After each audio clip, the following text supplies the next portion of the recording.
Welcome back to the Dominoes 7 Show presentation. Live location at my crib, okay? Yes, indeed. Doing this presentation for the Mac Man, you know. I mean, I wish I was here to interview him, you know. I wish he was here for me to interview, okay? It would have been so great for me to interview him today, okay, if he would have been here today, all right? So anyway, check out this next clip continuing his performance, all right? I hope y'all gonna enjoy this one, and I hope it don't be offensive, okay? If it's offensive, let me know and I'll apologize, okay? All right. 2 years from now, before she said it was okay for me to go to New Orleans and get myself a diploma job. As I passed the sweltering fields, I looked out the frosty window of the air-conditioned bus, and I saw figures hunched over, pulling Johnson grass out of knee-high green stalks of sugarcane. I was looking for familiar faces, but all I saw was ass and elbow for 27 cents an hour, and pick up your paycheck at the wax back store.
I'm here to stay.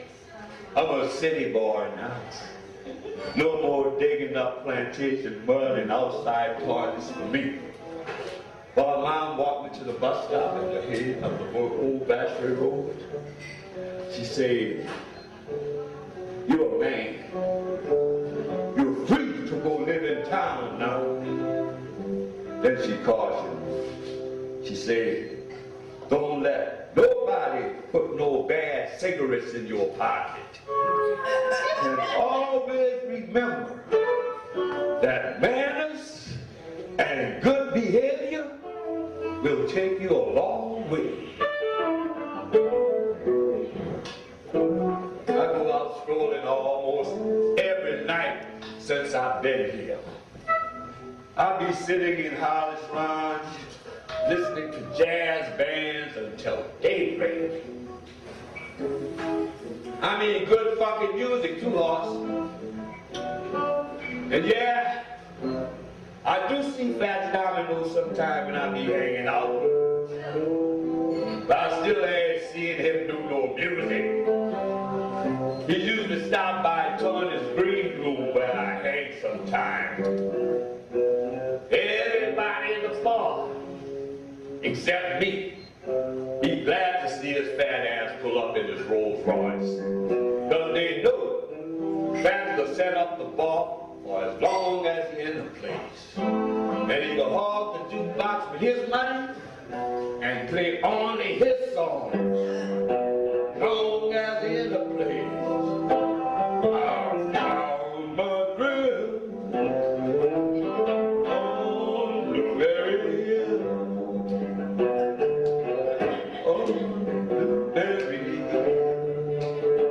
I get up and leave, Hoss. Fuck that. rights. I can buy my own taste. Besides staying out all night long listening to music and around Orleans Street, I'll be looking hard for a diploma job. Because I done met me a city girl and I'm in love. Her name is Sheila Hoss. And I'm thinking on tying a knot soon. But right now, it looks like fate got other plans for my diploma. I gotta go by the senior center to help teach the old people to read and memorize pieces of the Constitution so they can pass the registered voters test. That's right. Me and my militant friend Ali Moulton is working at the center in the St. Bernard housing projects where we live.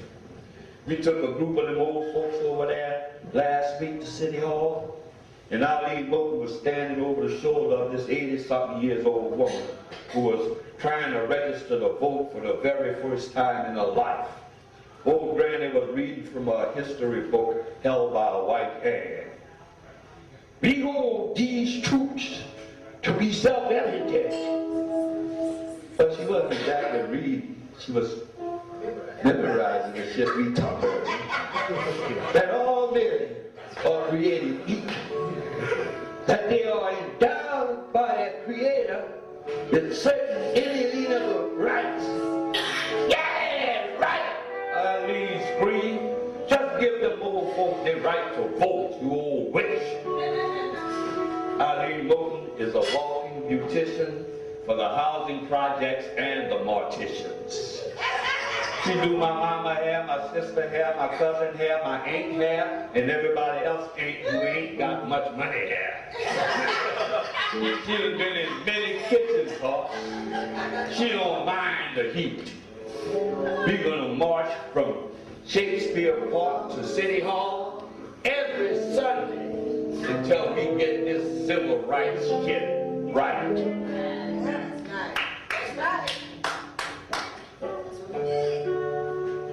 It was neat when we faced the sheet.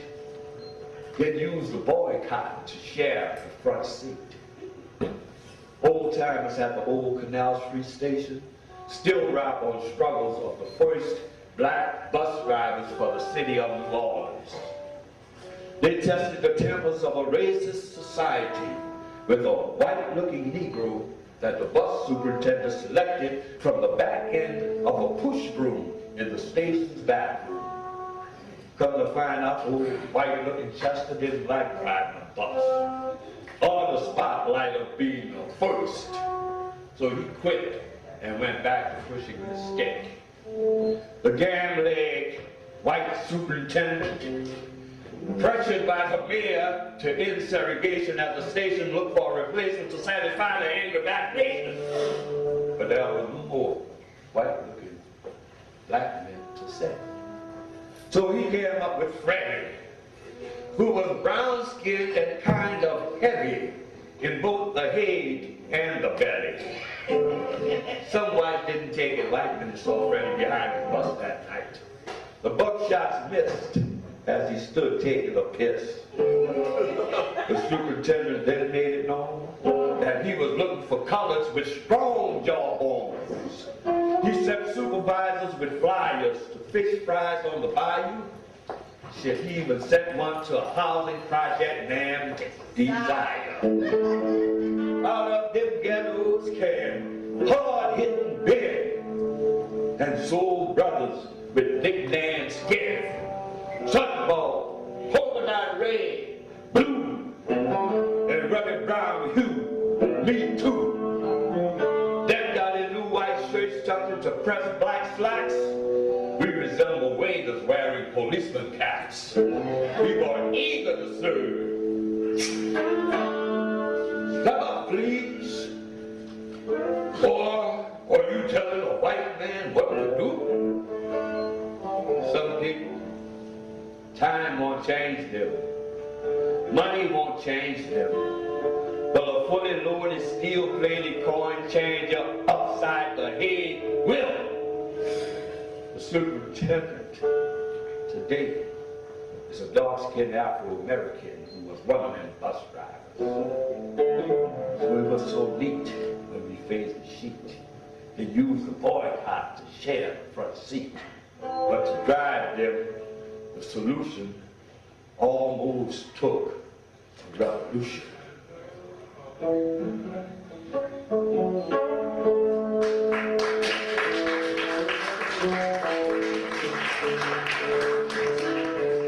Me and my bus driver friends have formed an activist group called the Black Bus Drivers Horse.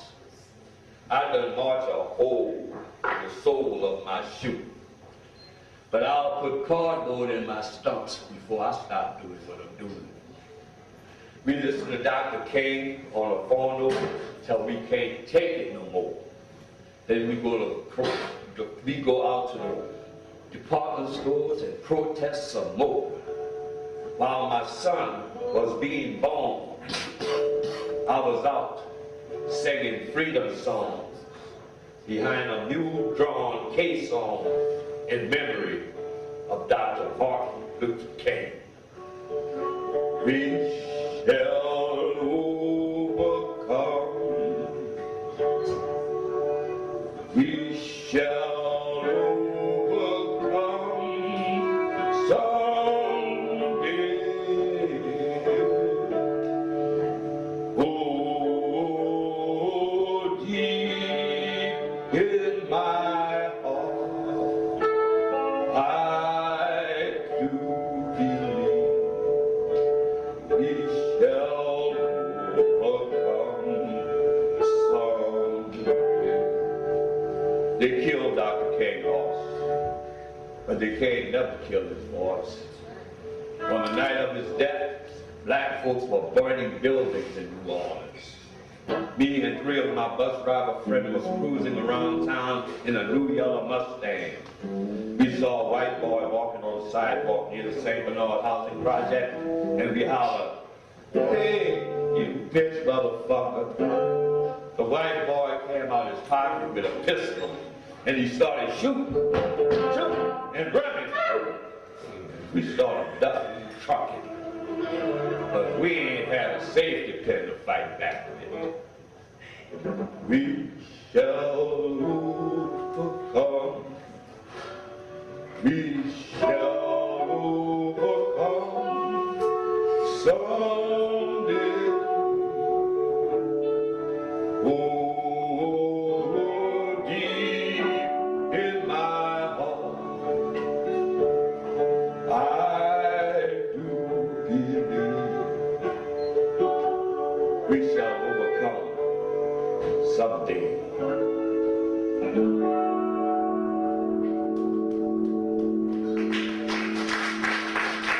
We listened to Dr. King on the phone till we couldn't take it no more. Then we switched the album to Malcolm X, that is.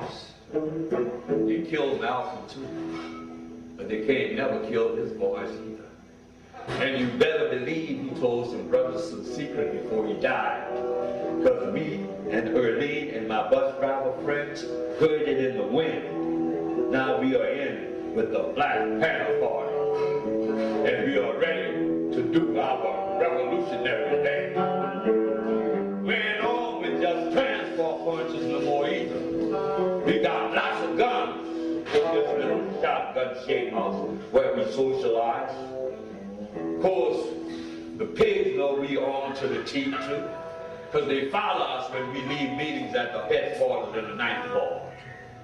Matter of fact, they out there right now, Hoss. So I might as well serenade them. Get to J. Edgar Hoover. Get to J. Edgar Hoover. People get to J. Edgar Hoover. A low down fashion kid. We were shooters in a shotgun house.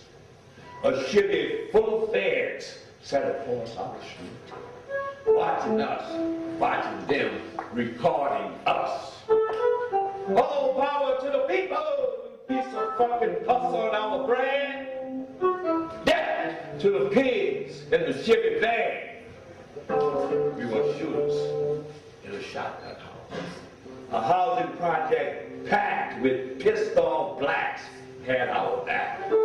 Watching them thinking about jumping us. The NAACP, the SNCC, or the U.S. Army wasn't going to stop the pigs from whipping on me. A gun for a gun, a son for a son, and a chief for a chief. I don't need the streets. Tribes of tiger black voices all across America echoed the words we shouted over sandbags at the windows in ghettos from West Oakland, California to a shotgun-shaped house in New Orleans, Louisiana. Ah, the pigs! We were shooters in a shotgun house. A nearsighted old dog defended our yard. Watching them, sending us a big bushy-haired brother to set us up. We were shooters in a shotgun house. A Chevy full of fags set across our street. Watching us, watch our old dog Spot chase that colored lady cop. Death to Uncle Tom. Death to Uncle Tom. People, death to Uncle Tom. We gonna kill all the blackest first. The expected revolution that created a newfound love between brothers living in different housing projects in New Orleans. If you're going to be a member of the Black Panther Party, you got to stop fighting your brother just because he don't live in the same government housing project as you or the same ward as you. If you hear a brother talking about from the 9 and he don't mind dying, he's talking about dying for the revolution now. We ain't acting stupid no more. The party encourages us to read a book a day. We also learning how to clean and break down our guns. You will lose your life. My mother's safe. I done already lost my wife and my 3 children. Bus company fired me. The Harper Police Department forced me to resign because I wasn't arresting nobody. Can't be a pig and a panda at the same time. And the only reason why I'm driving this taxi horse is because I don't have a car right now. And I need me a ride through this expected revolution. But as far as work goes, it's like a brother from named Poison who leads the meeting at the Panthers headquarters say, what you want to do? Punch the man or punch the clock? I say, bring on the man, horse. Can the man come in? Yeah. Because J. Edgar Hoover done declared the party to be the nation's chief security threat. You lost your mind, my mother said. But William Newton said that Master took my mind when he took my manhood. And that if I could take my manhood back, then I'd get my mind back. By any means necessary. By any means necessary.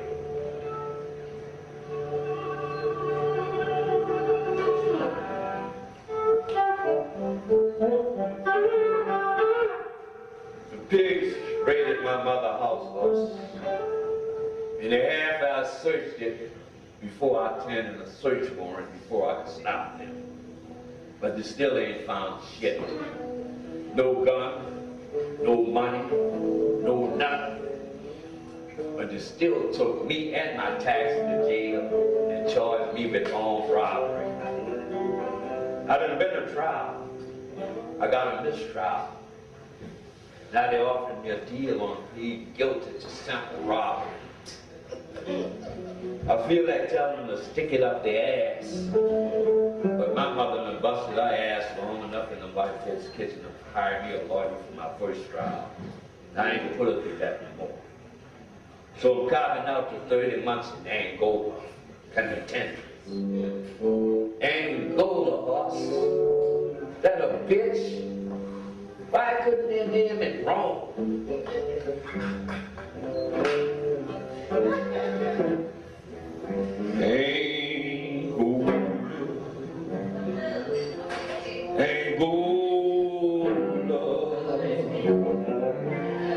Lord, it working me all.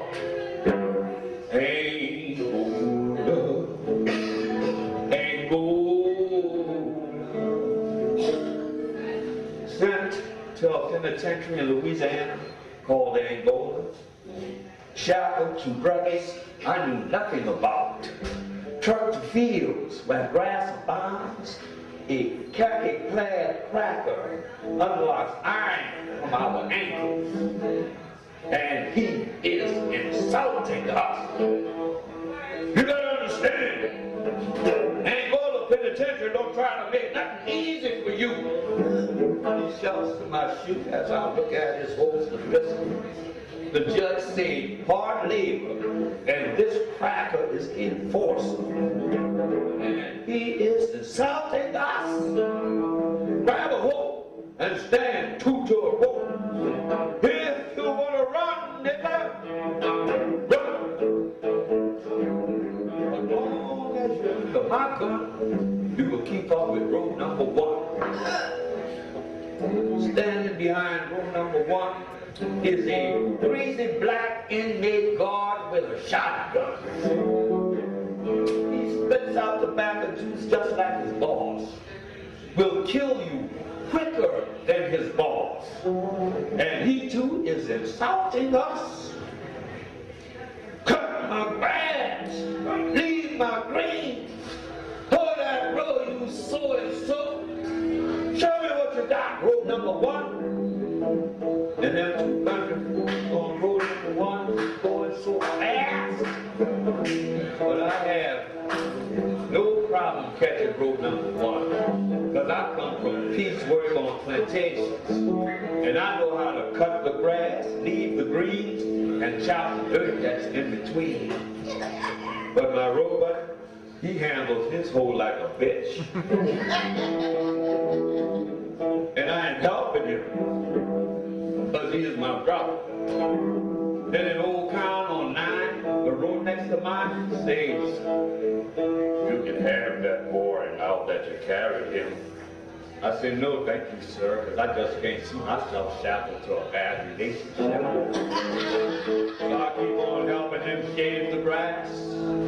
But when we get back to lockdown, and he finds a love letter on his bunk, I can't save that ass. I know why the snakes left it there, but they tried me when I was a fish. And when they say, shit on my dick, or blood on my shank, I say, kill me, motherfucker, because my man is gonna last me until I die. And sometimes I got to rise with the sun. I got to keep up with one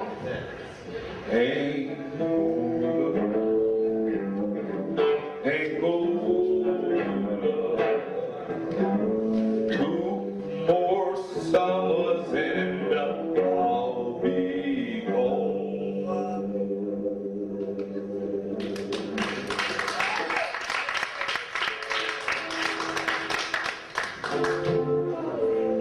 You never know how good freedom feels until you lose it, boss. I ain't never going back to jail no more. That place kicked my ass, physically and mentally. I be walking around New Orleans now with no particular destination in mind. I just be walking around watching the birds and looking at storefront windows. One day while I'm looking at this storefront window on Rampart Street, a sign said free shoes. A black man got up from his desk and came and talked to me. He said, "You look like you dressed pretty nice, so what's your problem?" I told him that I just gotten out of the joint. Then he asked me about my education. I said, "I'm a high school graduate." He said, "If you had a chance to further your education, what would you do?" Well, like most black folks I know, I said, "I want to have my own business." He took that bad business off my mind and sent me to see a little white lady counselor. He sent me to see a psych doctor. He sent me back to her saying that I was suited for sales and approved for school. So she asked me what I wanted to do. Without hesitation, I said, "I want to be a writer." She said, "Now it's going to take you too long to be a writer." So I thought about my love of music. All the tunes I sung along with the radio. One summer night. And my craving for the mic. All right, y'all. I hope y'all enjoyed that that part of the DVD. Okay, yes indeed. Okay, my support goes to Mack Dennis. Okay, I wish he was here for me to interview him. You know, I mean, he sounds so damn good. Yes indeed. I bet y'all would y'all would like to see him on my show one day. I know y'all do. Okay, I don't know when that's gonna happen. Okay, so anyway, a nice time for a commercial break. I gotta go take a break, and I'll be right back. Okay, all right.